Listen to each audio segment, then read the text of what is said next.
Joe, Louise, thank you for joining us for this special edition of the Leaders in EDI podcast. We'll be looking at purposeful partnerships, more so in the world of sport and looking specifically at tennis. And we're going to take a kind of focus on the coming together of the partnership between the LTA and Amazon in their program around youth girls and women and breaking the barriers. Before we kind of came today, we kind of said that there'll be 3 parts to this conversation. I kind of broke it down to almost like 3 sets. Mm-hmm. So first serve to you, Joe. It would be great just to have a small intro to yourself and why you're joining us today. Well, thank you for having me. So yeah, I'm Jo Downing and I work for the LTA. I'm a product and program manager. So I always say that I have one of the best jobs in the LTA. Other colleagues might argue, but I think that I do.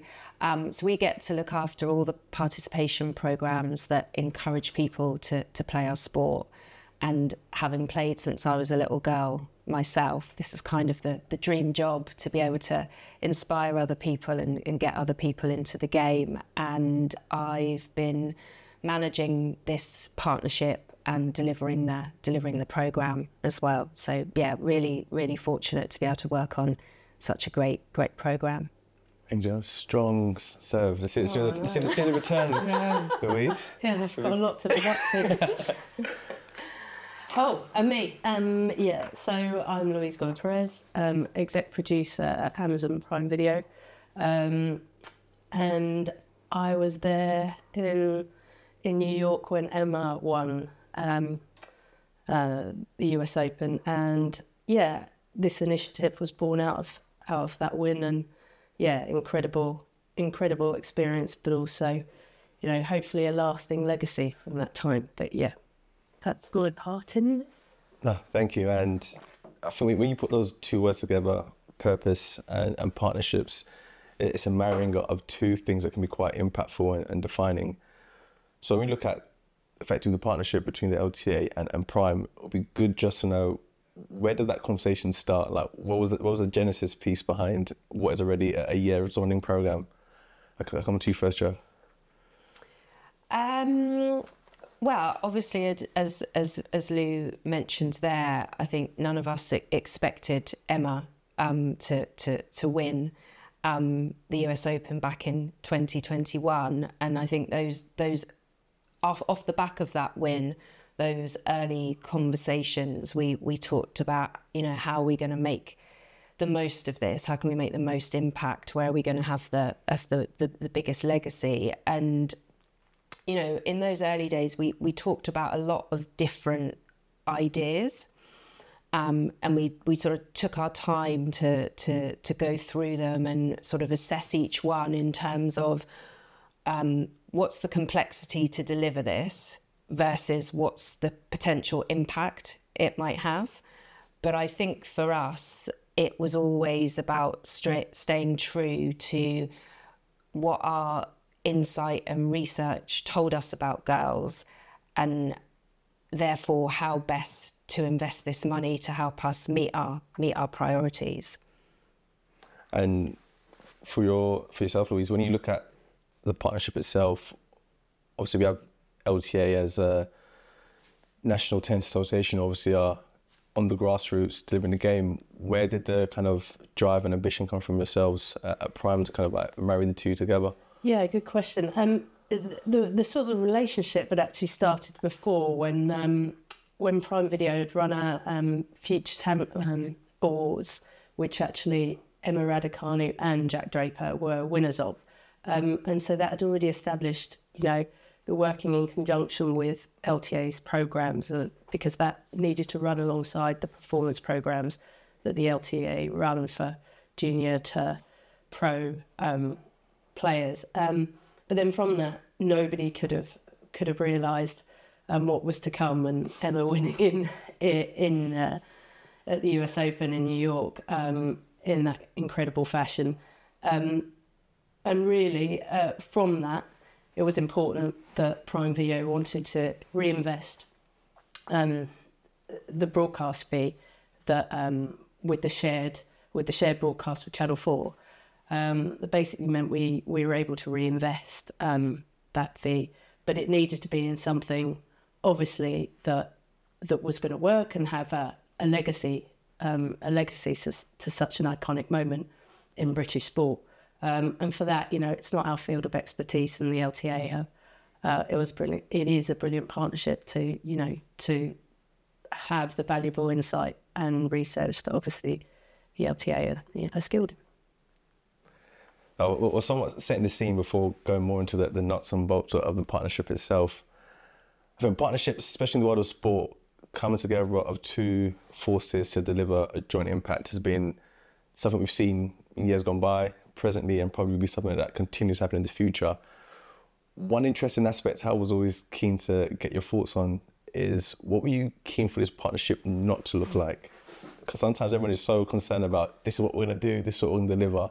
But I think past things are always a good example of what not to do equally as well.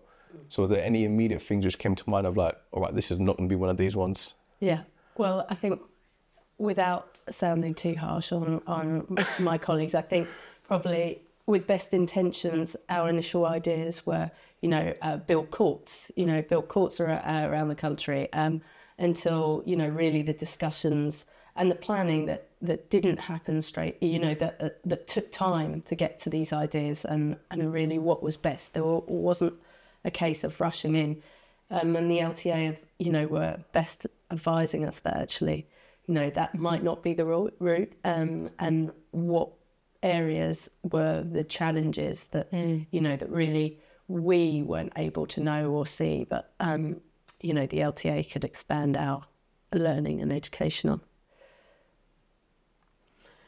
Yeah, I think I definitely remember in some of those early conversations sort of talking through the research and the insight that we had on girls and how we wanted to use that to shape the partnership. Obviously, having access to a court and having equipment is important, but the barriers for girls are a bit more complicated than that. So it was a case of kind of working through some of that insight and research and letting that kind of lead the way.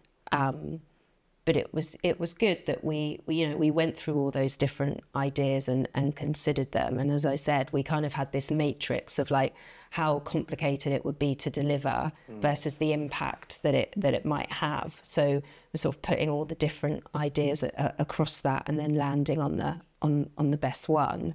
And where we came to in our decision was that we wanted to have a girl-only coaching program. So the parent or guardian, when they book their daughter onto the course, they get 6 high-quality coaching sessions, and then the girls get a racket, balls, t-shirt, and wristband. So it's a good value offer for a parent looking to get their daughter into the sport. If you're sort of dipping your toe and you don't want to commit to too much, it's a great introductory offer, a way of sort of testing, as I said, testing the water. But obviously we want these girls to stay, right? We don't just want them to come for 6 weeks. So we've been encouraging the coaches to run a further 6-week block of coaching and introduce the girls to competition. So that's where we landed with the partnership. Yeah, one thing which definitely stands out for me is that data-informed decision-making. I think data that identifies the gaps and then the actions behind it allow you to marry the two together.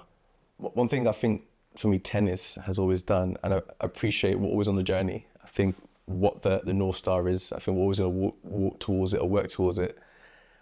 But I think tennis have been in a position where it can walk the walk of flying the flag of when it comes to equity, diversity, inclusion across various metrics.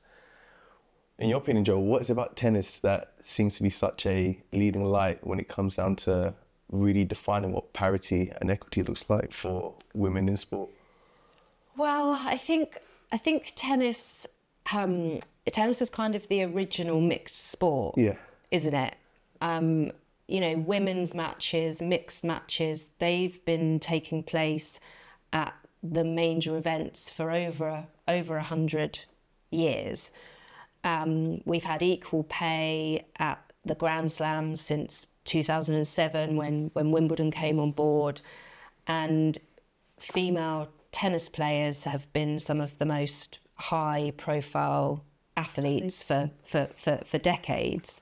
And when you think about some of those individuals, you know, you've got Billie Jean King, you've got Martina Navratilova, you've got Serena and Venus Williams.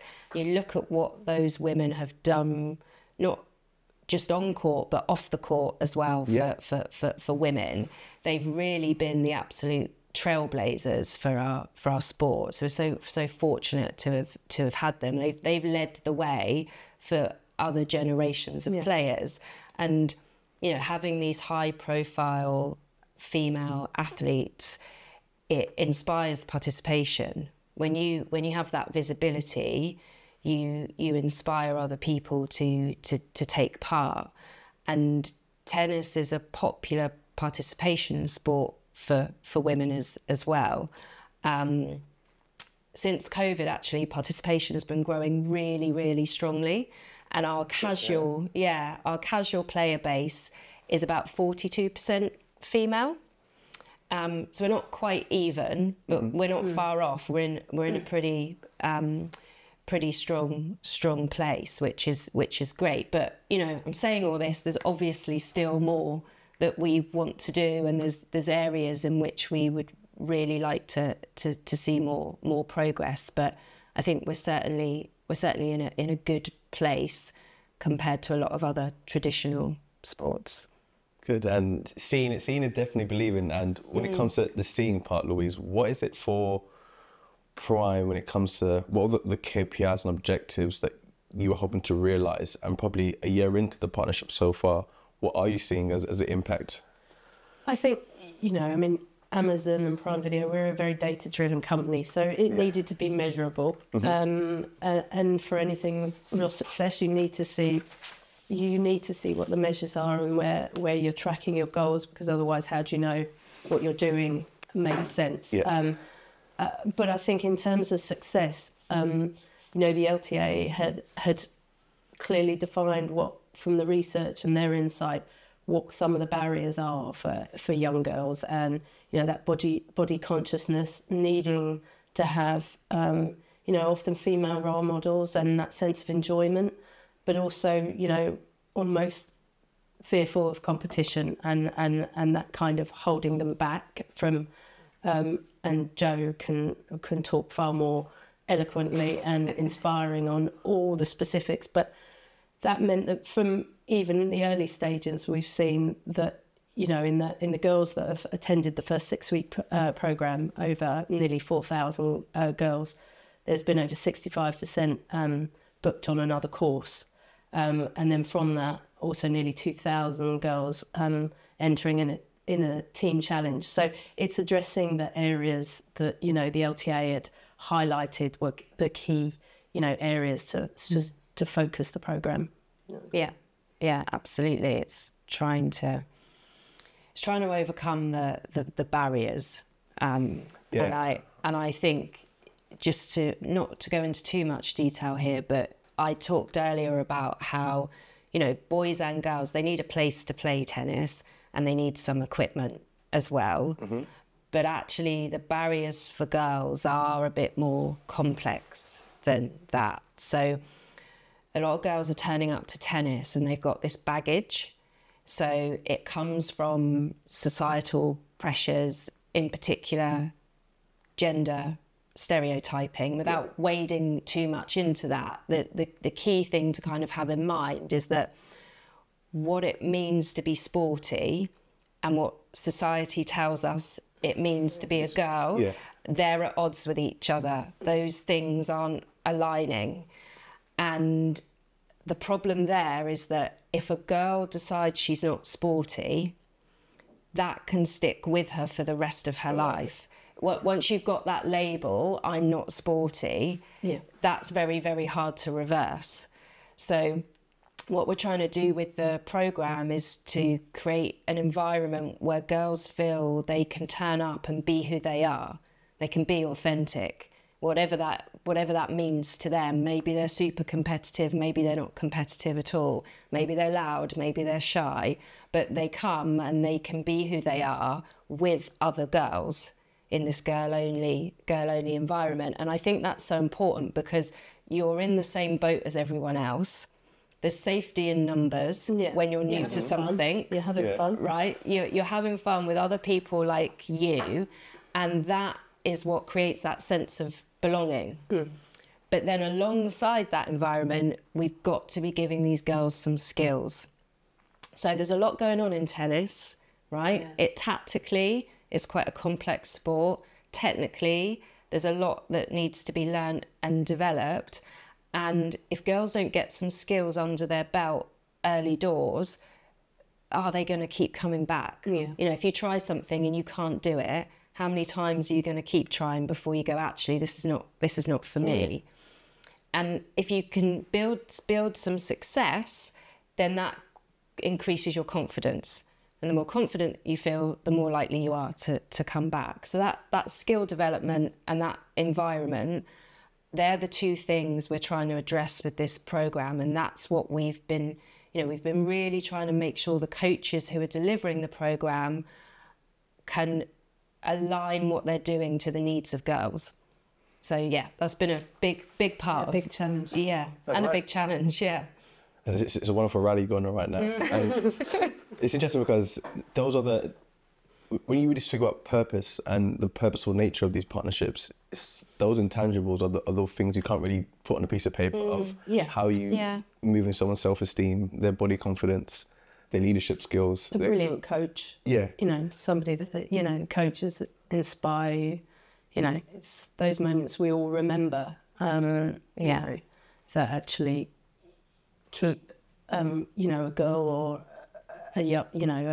or a kid coming back to fall in love with sport, isn't it, really? Yeah. I mean, I'm a prime example of somebody who could have been better at tennis, but, you know, didn't stick with it and didn't stay with it, and then put on a pair of spikes and could fly around the corner. But, you know, I look at it now and look back at it and think, you know, it is who you meet, who you're coached by, you know, because the technical nature of tennis is to really start enjoying it. You know, you have to have technical, you know, a level of technical to be some competence. Yeah. And that, you know, that takes time. So yeah, it's how it that time and patience to get to that level and enjoying the journey to get to it. So yeah, definitely. And the transferable skills. Moving to the second set, I was gonna position it as a case of how did this partnership for you, Joe, feed into the wider inclusion strategy for Tennis Britain? We're talking that from a governance standpoint. Well, our vision is tennis opened up, and underpinning that is our inclusion strategy, and our focus with women and girls. We've sort of got these three core pillars. So we've got visibility, workforce, and participation. Yeah. And this partnership directly influences our work around participation. I think I spoke earlier about us having this 42% females for our casual player base, but we want to improve the number of females that are playing on a more regular basis and in competition. And one of the ways you do that is by getting more girls into the sport. So our research has told us that if girls pick up a racket in primary school, they're 3 times more likely to play as an adult. So if this partnership can help us get more girls when they're younger, you know, these are our future female players. These are our potentially future female coaches, future leaders, future volunteers in tennis clubs. So yeah, I think, you know, the partnership's having a big impact on that participation strand of our strategy. And for yourself, Louise, when you look at that as the why piece, when you now have prime position alongside that, what are some of the benefits you've now seen translate into your world when you have yourselves working alongside purposes for this kind of cause? I think awareness. awareness of specifically the challenges in girls in not only coming to something like tennis and keeping at it, but also in the workplace, and then being more aware of how to make a better environment in the ways that we are in the coaching, and then through life. It might sound quite grand, but you become more aware, whereas actually in the everyday you don't always focus on those. So Joe's inspiring to me, to just listen to the work and the insight. You really take it on board of your own experience, and what that means in ultimately wider life and life skills. And how is it kind of moving into almost Prime as an organisation? When you look at on-screen talent, when you look at the coverage, the portfolio of rights you have, these partnerships kind of like sending a ripple effect into the thinking in those rooms? Yeah, definitely. I mean, I think with Prime Video, I can't speak for other organisations, but we're aware of our responsibility, and we're aware that for this initiative, we broadcast one of the most iconic events in British sporting history, and to have then just left it there and not wanted to reinvest the funds into a legacy would have been the wrong thing to do. So it was important that we did a programme such as this, and I think that's the reason to do it. That's it. The reasons to do programs like this and initiatives they have to come from the right place. The popularity and wave of emotion that came back during that time, was palpable.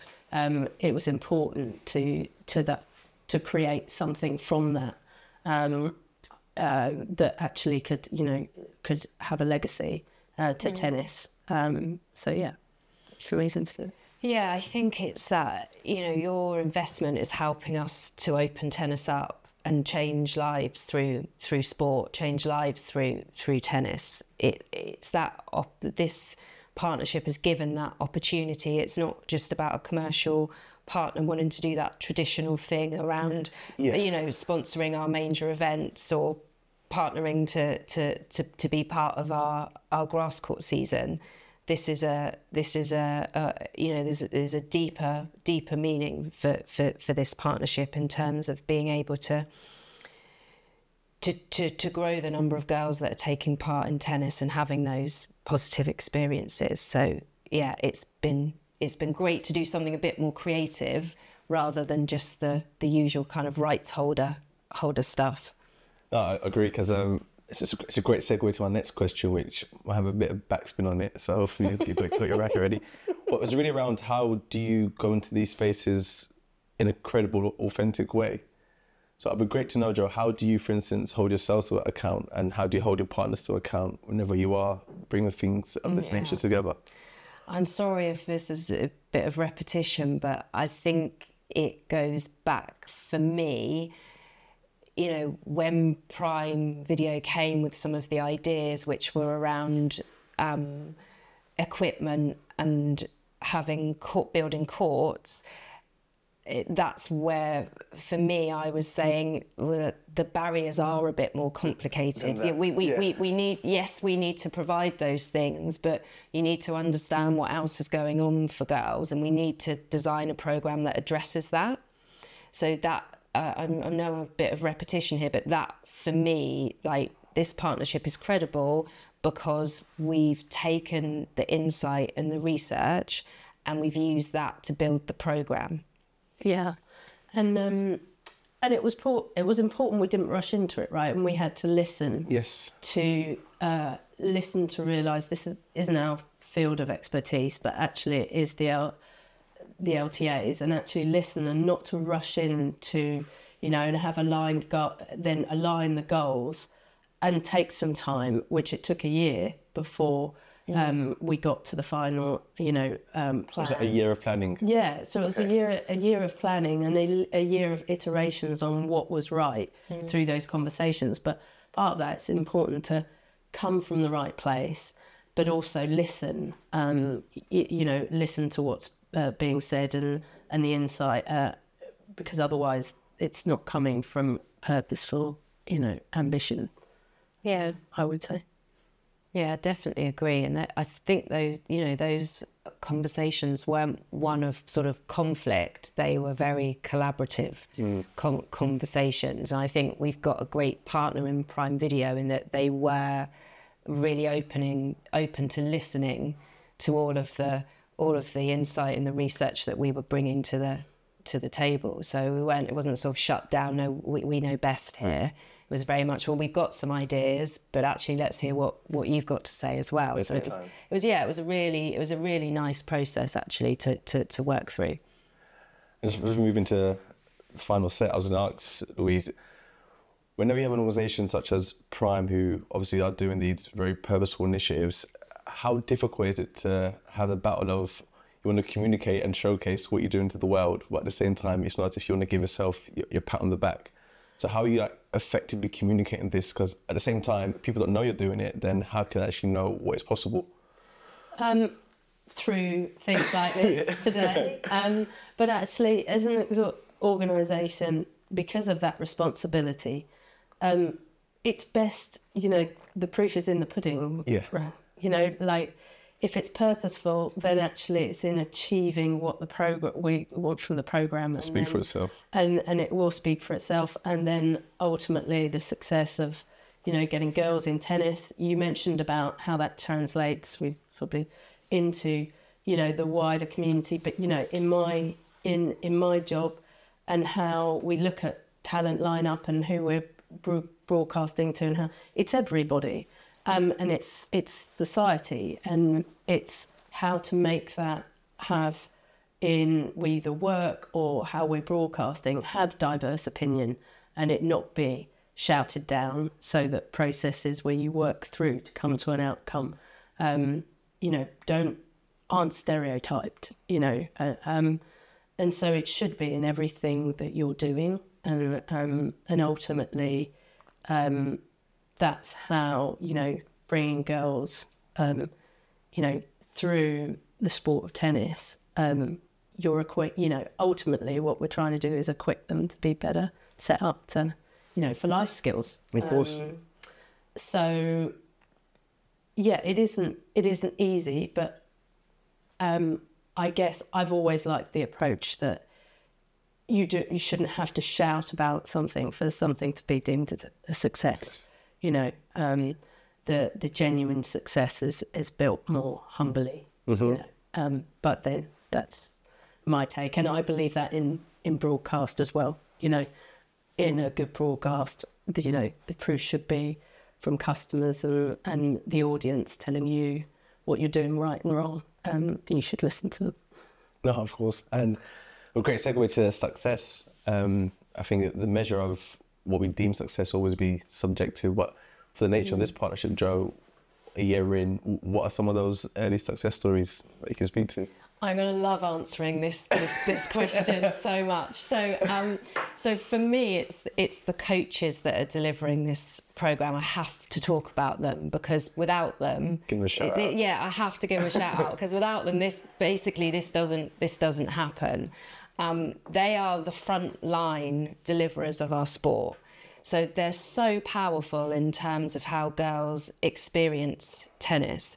They have such a big influence on what girls feel about tennis, how they feel when they come to the sessions, whether they're gonna carry on or not. They're such influential people, and the coaches we've got delivering this program have just been fantastic. Their passion, their enthusiasm, their commitment. They're so hardworking, and they deserve the credit and the shout out. This is not just coaches in big cities in indoor facilities. This is coaches in small rural communities that have got 2 courts, maybe a little small clubhouse, no floodlights. these coaches are still getting 20, 30, 40, 50 new girls into their program, which is incredible. And they're coming back to me and they're saying, this program has helped us to address the gender imbalance that we had at our venue. We've got mums and dads joining. We've got brothers and sisters signing up. We've got whole families playing tennis now, but because of this program. So, for me to hear that, that's an absolute joy, right? That's what makes this so special. So I think, yes, the one of the success stories is definitely the coaches, but we want to keep getting more coaches so we can scale it up. Like, wouldn't it be great if at every tennis venue across the country they had the option of doing a girl-only session? That would be the future, the perfect future, if we could do that. But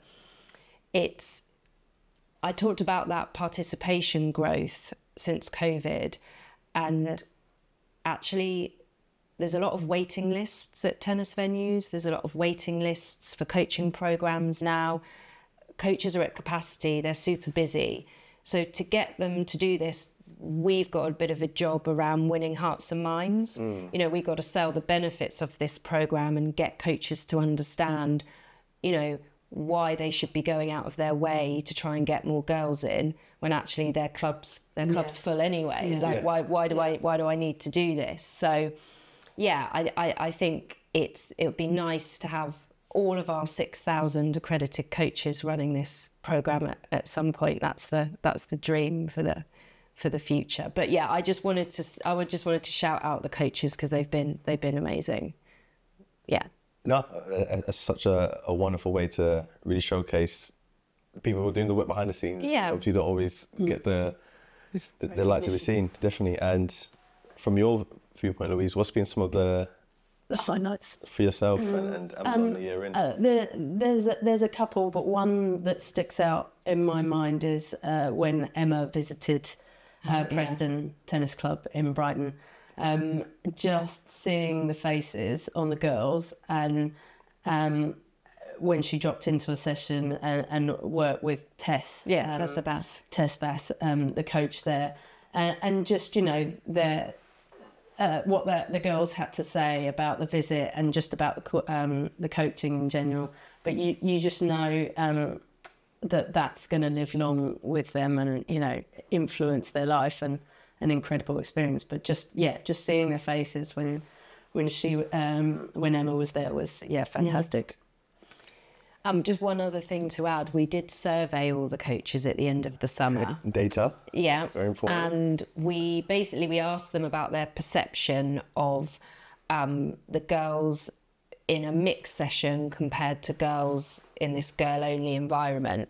And I think it was around 90% of coaches told us that developing confidence, building friendships and a sense of belonging was either better or much better in the girl-only environment. So, I think we've got enough evidence to know that this program really works in terms of attracting and retaining girls. Not all girls need a girl-only session. I'm not saying that, but it would be nice if all girls had the choice of a girl-only session. So I think the survey results from the coaches sort of overwhelmingly pointed to this being a great attraction and retention tool for girls. And obviously now in 2024 and effectively in year 2 of the partnership, what's in store? What are some of the success stories you hope to bring to life, let's say this time next year? Shall I? Well, I think it's an exclusive take. I'm going for the kill. No, from my point of view, and I'm sure the LTAs, it's to do more to build on it. The momentum. Keep the momentum. Double the amount of coaches, double hopefully the amount of girls that can be on the coaching courses. So it's just to double down on the success of it, from year 1. Yeah, as I said, I think we've just actually trained another cohort of coaches to deliver the programme. So more coaches, more girls, but also there's a couple of other LTA programs. So there's LTA Serves, Yeah. that takes tennis into underserved communities. Okay. And then we've got our Open Court program, which does a brilliant job of providing opportunities for disabled people. So one of the things that we're looking to do this year is trying to sort of all line up together here. Unified front. Pardon? Unified front. Yeah, well, I think, you know,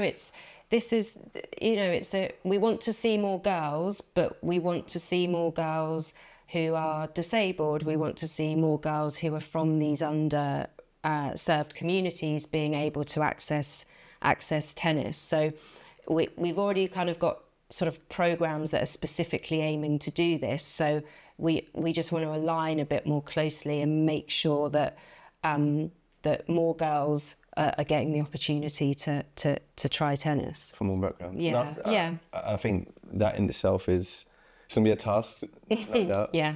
But I think when you do get to a point where they're speaking to each other, you then find like that's how you actually shift the needle in society as a whole. So and I think sport has always been a brilliant vehicle for that. Match point question to you both. In one sentence, what makes a purposeful partnership? According to first, Louise. Aligning those goals early, but most importantly for me, it would be having passionate and dedicated people that, like Joe, that can lead a program such as this. Yeah, just making sure that you have the right people to lead the project. Joe?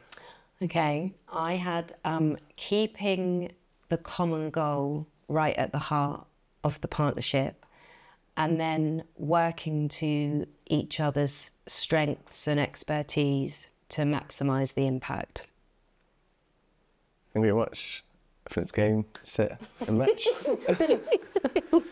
Thank you, Louise. Thank you, Joe. Much appreciated. Thanks.